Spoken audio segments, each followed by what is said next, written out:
SC సామాజిక వర్గానికి చెందిన వ్యక్తి ఇంటిపైకి వెళ్లి దాడి చేసిన ఘటనలో జైల్లో ఉన్న ఆలూరు ఎమ్మెల్యే విరూపాక్షిని పరామర్శించేందుకు జగన్ వచ్చిన సమయంలో వైసీపీ కార్యకర్తలు మరోసారి రెచ్చిపోయారు. అధికారంలోకి వస్తే గంగమ్మ జాతరే అంటూ రెచ్చగొట్టేలా పోస్టర్లతో ఆ పార్టీ శ్రేణులు హల్చల్ చేశారు. కర్నూలు జిల్లాలో జగన్ పర్యటన సందర్భంగా వచ్చిన ఎస్హెచ్ ఎర్రగుడి గ్రామానికి చెందిన వైసీపీ కార్యకర్తలు కర్మకాలి అధికారంలోకి వస్తే గంగమ్మ జాతరే అంటూ రెచ్చగొట్టేలా ప్లకార్డులు ప్రదర్శించారు.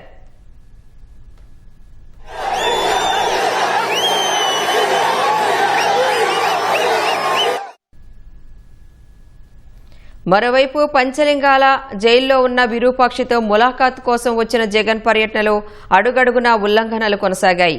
జన సమీకరణకు ర్యాలీకి అనుమతి లేకపోయినా ప్రధాన రోడ్డు వెంట ర్యాలీగా వెళ్లారు. వైసీపీ నాయకులు వివిధ ప్రాంతాల నుంచి జనాన్ని తరలించారు.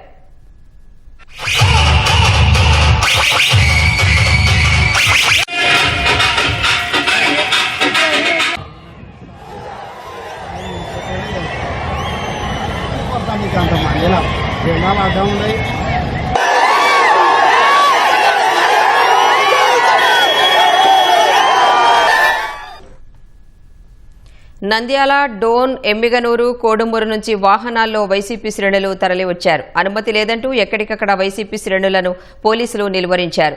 కోడుమూరు సమీపంలో వైసీపీ వాహనాలను అడ్డుకున్నారు. పోలీసులతో వాగ్వాదానికి దిగిన వైసీపీ శ్రేణులు రోడ్డుపై బైఠాయించారు. ఫలితంగా భారీగా ట్రాఫిక్ జామ్ కావడంతో సామాన్యులు తీవ్ర ఇబ్బందులు పడ్డారు.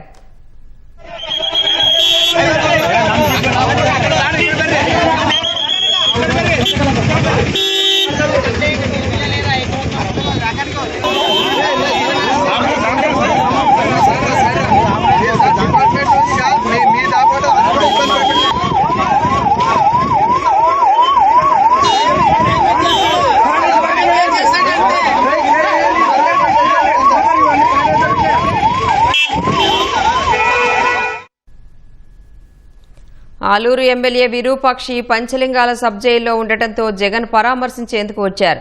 పంచలింగాల గ్రామం ఆంధ్రప్రదేశ్, తెలంగాణ సరిహద్దుల్లో ఉంది. పంచలింగాల వద్ద ఉన్న సబ్ జైలుకు జగన్ వెళ్తుండగా కొందరు బీఆర్ఎస్ జెండాలతో జగన్ కాన్వాయ్ వెంట పరుగులు తీశారు.